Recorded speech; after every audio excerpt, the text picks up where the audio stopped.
It's a beautiful Sunday. Lunaku lwa ku Sunday ngate mukulikeyo nnyo masinzizo ag'enjawulo mukulikeyo nnyo onajja osobodde okuba ng'otambulamu olunaku olwaleero. Olunaku luno lubeera lwa waka abaana bakyali mu luwummula. Ndowooza no Sunday esembayo okuba nga tuli nabo nnyo abamu wiiki eddako bagenda wiiki etandika eno abamu beeteekateeka okuddayo ba candidates ate n'abagenze mu classes endala. Jjukira buli eno term buli mwana agenda mu class endala owo aba yasigalamu muleta ayiga okutimba nze nja mukuteekerateekera muyigirize ate obulamu bw'ensi eno okukazanya kunoonya ssente. Tubaaniriza Eleniel Sharon Mirembe Valentine etuuse ho noonya emitwalo 10 ojje ne mama w'abaana ojje ne taata w'abaana mujje tunyumirwe. You know it's always fun tuba n'abogezi ab'enjawulo tuba tulina theme yaffe ey'omwaka ebeerigera otutambuza through omwaka guno gwonna nga tukyali mu bufumbo bwaffe tukyali mu relationships zaffe tuzitambuza tuba n'abogezi ab'enjawulo nja kujja mbamenyerako omu ku omu naye nga tubaaniriza lunaku lwa Sunday tugenda kwogera ku lunaku olwaleero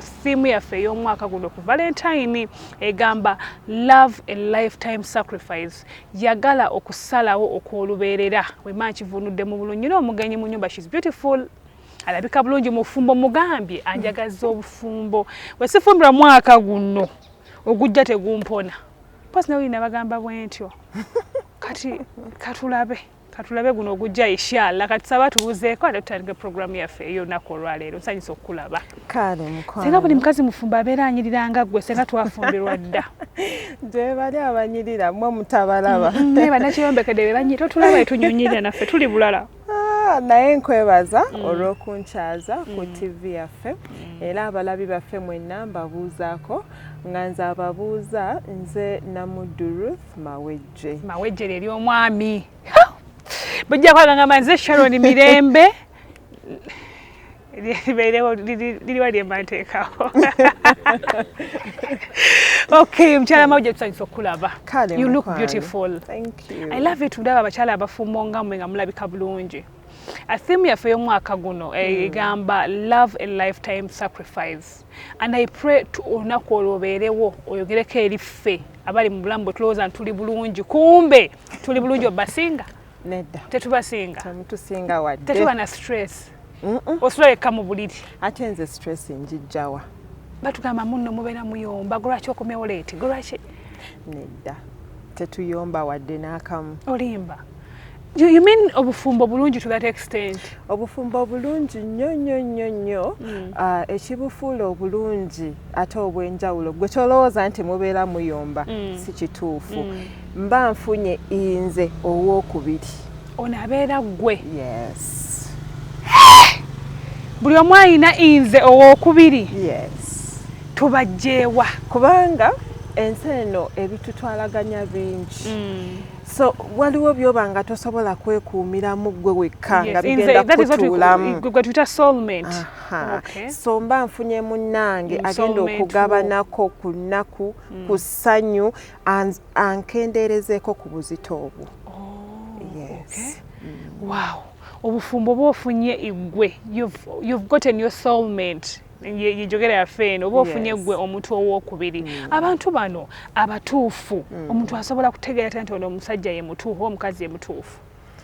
Omuntu oyo kiba kizibu okutegeera nti ye mutuufu wabula omuntu ono ova mabega ng'omusabira ate era bw'omufuna tosobola kukakasa nti ye mutuufu nga waakabeera naye because temugenda kubeera mwenna there and then. Ate si buli kimu nti kigenda kumwetimbako. So unless you give it time ate era n'osalawo n'ogamba nti nze y'ono gwenjagala ate ono gwenjagala gwe ngenda okufuula ekyo kyenjagala. Osobola ofuna omuntu gw'oyagala n'omufuula ky'oyagala. Exactly. Tugendekaawo omuntu gwenjagala mmaze omufuna mufudde ntya kyenjagala. Omuntu ono gw'oyagala first of all gwe okumwagala kyekisinga okumuleetera okubeera kikyoyagala because every time walaba nga omwagala keyeeyo gy'omuwa love gy'omuwa ekola kinene then gwe bw'omala okumwagala kikuleetera okukola by'ayagala. Naddala abaami baffe bano all they need is peace of mind. Do you think men want love? Of course. Like nabo bagala kubanga babafaako n'omukubirako nga ffe betwagala abakazi. Nnyo. Bamanyi bo bahorra ba lion mpologoma za Yuda. Si bwe kiri. Abaami baffe beetaaga nnyo okubajjukiza nti wendi and you're the man in my life. Wow. You're the lion. Yes, bakyagala nnyo. And ekisinga obukulu abaami baffe baagala nnyo okubawa ekitiibwa. Okay. Yes. Wow. Infunye nze owokubiri tutandika obulamu. Omaze okukola bino byonna okakasizza nti yoyo omuntu omusabidde. Omufunzo otya okuba nti musobola okutuuka mu nkiyite batya mu kye bayita obufumbo? Omwami ono omaze okumufuna. First of all, mulage nti I'm here and I'm here to stay. Ndi okubeerawo. Yes. Sirinawe ndaga nazze nga nzize kubeerawo. Tutwale engoye waba boyfriend, tutwale nikas ne tuzirekayo obugatto ate n'awasata butwalayo. Totwalayo ngoye ate that's being cheap. Totwala ngoye wa mwami nga tannakugamba nti jangu obeere nange. Kati mulaze nti anzize kubeerawo nga ate nganye sitwalayo ngoye. Yes, totwala ngoye ekyo ate kiraga nti you're desperate. Yes, but omwami ono bw'omufuna nga temunatandika kubeera mwenna. Mu mboozi gye munyumya ebeere y'ababiri. Gwe naye. Yes. Wadde ng'oli nga mukyali buli omu separate. Naye bwe mubanga munyumya gwe mulage nti nno emboozi yammwe eri yaaba. Future plans zibeere zammwe babiri. Gwe omukazi. Yes. Oba tofuuse musajja gwe omukazi ate nga gwoga. Tofuuse musajja wadde n'akamu. Nga tugenda kwewasa nga gwa planinga. Tujja kuzaala. Bwe muba munyumya emboozi. Make sure nti yammwe babiri nti ogigattamu babiri mujjukize nti wendi. Yes, buli kaseera olina okumujjukiza. Because abaami baffe naturally batiitiizi. You're sure? Yes. Batya nti n'okusalawo nti kampase. Like he's doing it for the first time. Asooka n'atya n'agamba oba naamalako oba ssente zinamala oba tunaabeera bulungi kati gwe olina okumugumya. So tokiraga nnyo nti bannaye kati tufumbe no, but we muba munyumya olina okumugumya, olina okumulaga nti buli kimu kisoboka ate olina okumulaga nti buli kimu tugenda kukiyitamu fembi. Yes, ekyo kimugumya. Wow. Shonno yaddala y'abakulu kano abakulu akaleero si kamwe basire naye nga mulina okweteekateeka naye tubeere nga obulamu bwaffe bukyuka tufuuka abakyala ate ab'amaanyi, abakyala ab'embavu. Omukyala ow'embavu abeera alina omwami. Omukyala nga mweteefuteefu okufumbirwa aba alina kubanga yeeteeseteesa atya nga ye? Omukyala ng'oli mwetegefu okufumbirwa. I'm ready for marriage. First of all, weetegeke okwelesa ebyemabega kaŋŋambe bwe ntyo nti bwe tuba tuvubuka naddala abakuliddeko mu life eno ey'omu kibuga nti bingi bye tuba tubeeramu. Weekends bwe zituuka n'obuuza banno bannaye kaplot kyakaliwo like life eyo. Bw'obanga you're ready for marriage weetegeke okufiirwa ebimu ku byo ebiyinza okuyingirira. Yes, ebiyinza okuyingirira obufumbo bwo. Because togenda kubeera wa musajja ate otandike kulowooza bannaye kati ate tulazeeko wate tulazeeko. No. You don't have a life because you're married? No, you do. You actually have a life. Naye okutuula osettling in olina okusooka n'oyambala kino ky'oyingiddemu. Yes. Olina okusooka okutuulira ddala mu kintu kino n'olyoka okinyumirwa. Naye bw'oyingiramu nga okugulu okumu kuli wabweru okulala kuli munda maidia tosobola kubeeramu. What is marriage that we're talking about? Marriage. Nze mu kulaba okwange obufumbo kwe kubeera abantu ababiri abaagalana, abantu ababiri abo abali willing okubeera bonna. No matter what. Yes. Taking a life, okay. Okutwala oluge kanchigala mu luzungu ekigenda okunyanguyira. Taking a lifetime sacrifice in marriage. Kitwala ki? Actually, chetuyita sacrifice, at the end of that day, chikuwa peace of mind. Really? Yes, because mukusooka kale olaba ng'onyigirizibwa because si kyangu omuntu okukyuka okuva mu daily routine no adaptinga life endala. N'ate bw'otuula wansi n'okirowoozaako olaba ate nga kikuwa emirembe. Yes, because otandika okulaba results as time goes on. For example, bw'ofumbirwa n'ozaala omwana ono asooka n'akutwalira obudde, like you have to take care of the baby, kola kino kola kiri. But with time ate omwana ono gwe walabanga akutwalira obudde ate kati atandise okukugasa otuuka ekiseera nga mulimu ne by'otokyakola nga olina omwana. Otegeera luli walinga oyagala ng'ogenda out. Nze personally nalinga sisubwa kibaala ku weekend. Nyumiza. You don't look one. Ngo kuba Bristol yaliwo ebiseera eba si mulembe gwa Bristol. Omulembe gwange gwali gwa Volts. Then n'amasuba awo waliwo sikajjukira but Nyondo bwe bityo. Yes, twagendanga mu myaka gyaffe. Naye kati saawa eno toyina bwonkakasa gena mu club. Don't you miss that life? Not at all. You're sure? Some years back, I used to miss that life. But for now, sisobola. Because even nokubeera ebweru saawa mukaaga nga sina kyenkola kiri productive. Baana bange byenkola. Fe tuyingira bukyalo nno nga tuyambe tugamba ne tuddeyo ewaka. Nabagamba bannaye butukedde ka tuddeyo tunaaba tuddeyo tuzuganye. Anyways. So, birungi bingi ebiri mu bufumbo. Biki byo expecting okuba ebigenda okukipingirayo mu bufumbo okubika eri gap nga tugyeko abaana. Okubika eri gap gye mwalimu nga osanyuka that youth life ng'okyali weka. Bw'oyingira obufumbo omwami n'omukyala, first of all ekigenda okugumiza mu bufumbo buno kwe kwagala kwogenda okufuna okuva eri munno. Era nsaba abaami n'abakyala bw'oba omwami oyo tomwagala banaye tomufumbirwa. Tufumbirwa kuba twetaaga okufumba. Ne bw'aba alina ssente zitya tomufumbirwa. Ne bw'oba olowooza nti okuze nnyo, you're not old. It is just not yet your time and your right time will come. So first of all woba ogenda okufumbirwa olina okuba nga omuntu oyo omwagala. Okwagala okwo kwe kusinga okukuumira bano abantu ababiri nga bali bumu oba nga buli omu asobola okugumiikiriza munno.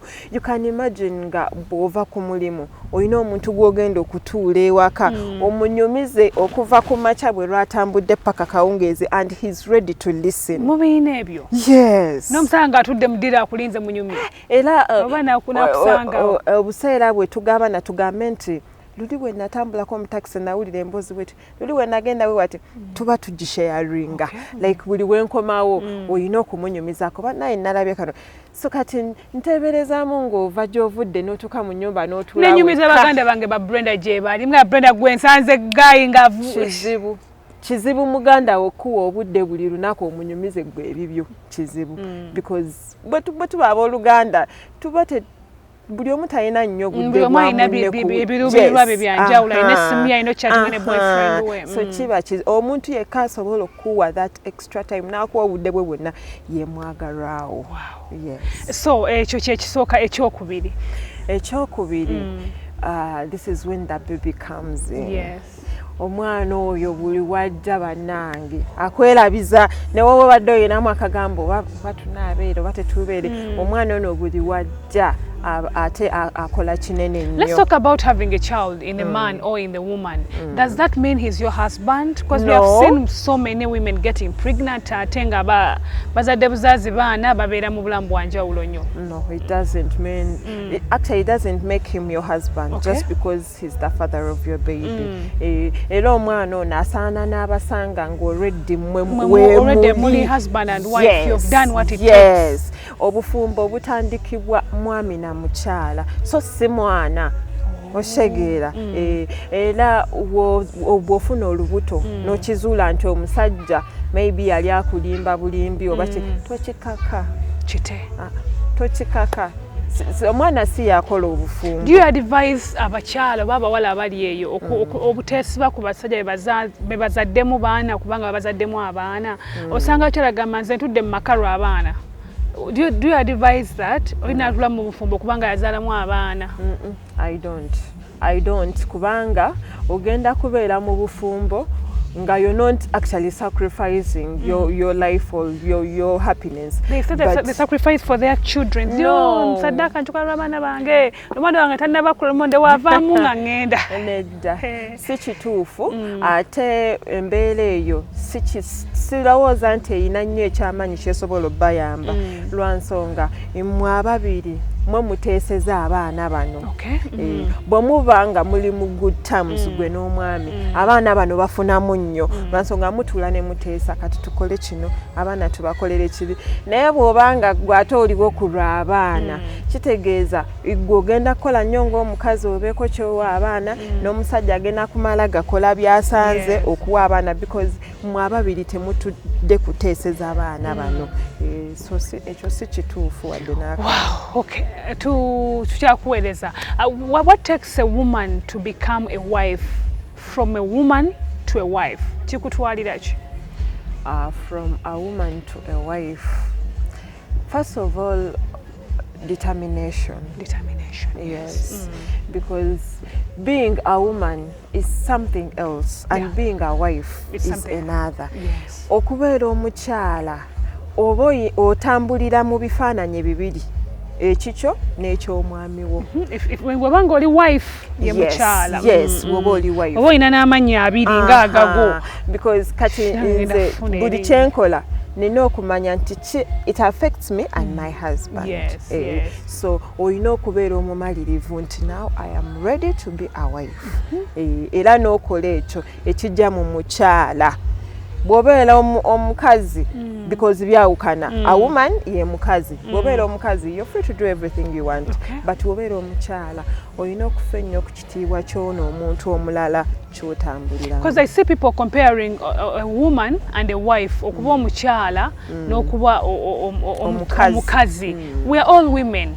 I mean ffenna tuli bakazi abakazi bali bangi naye omukyala it takes a price I think. Is there a price you pay to become a wife?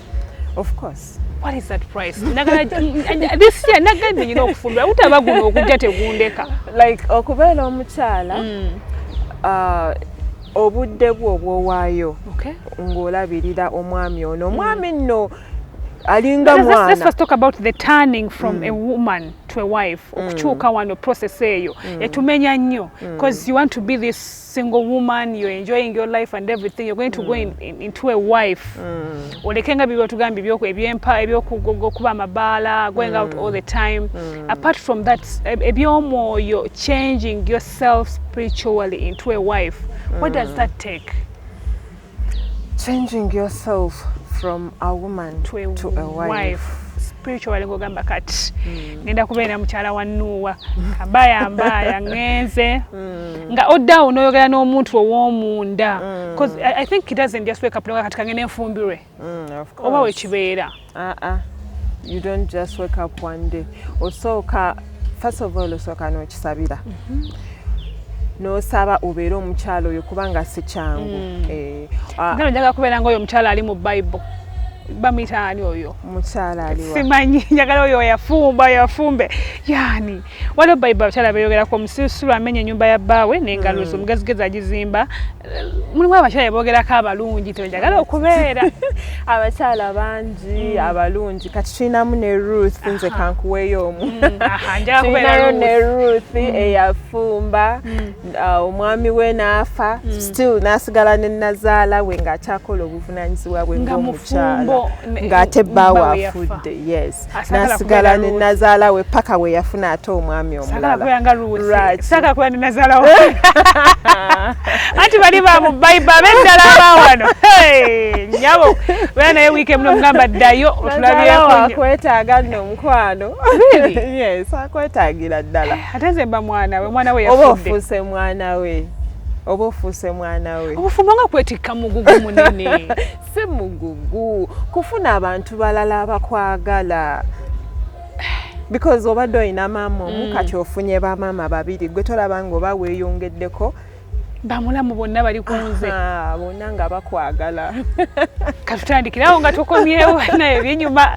She's really telling us the truth, and love is beautiful, and learn how to sacrifice for love. Tugenda kukomawo naye nga tusaana tubeere nga tukyusa obulamu bwaffe. When you have a partner nga wagambye ng'olina ggwe omulala, trust me life obulamu bubeera bwangu nnyo, buli kimu kitambula speed, ng'omanyi nnyina munne gwe ngenda okugambako kino kigaanye munne katono nkozeewo ntya. N'olwekyo twekebera abawala, ndi muwala atukomewo oba ndi mukazi, katukomewo tutandikirawo.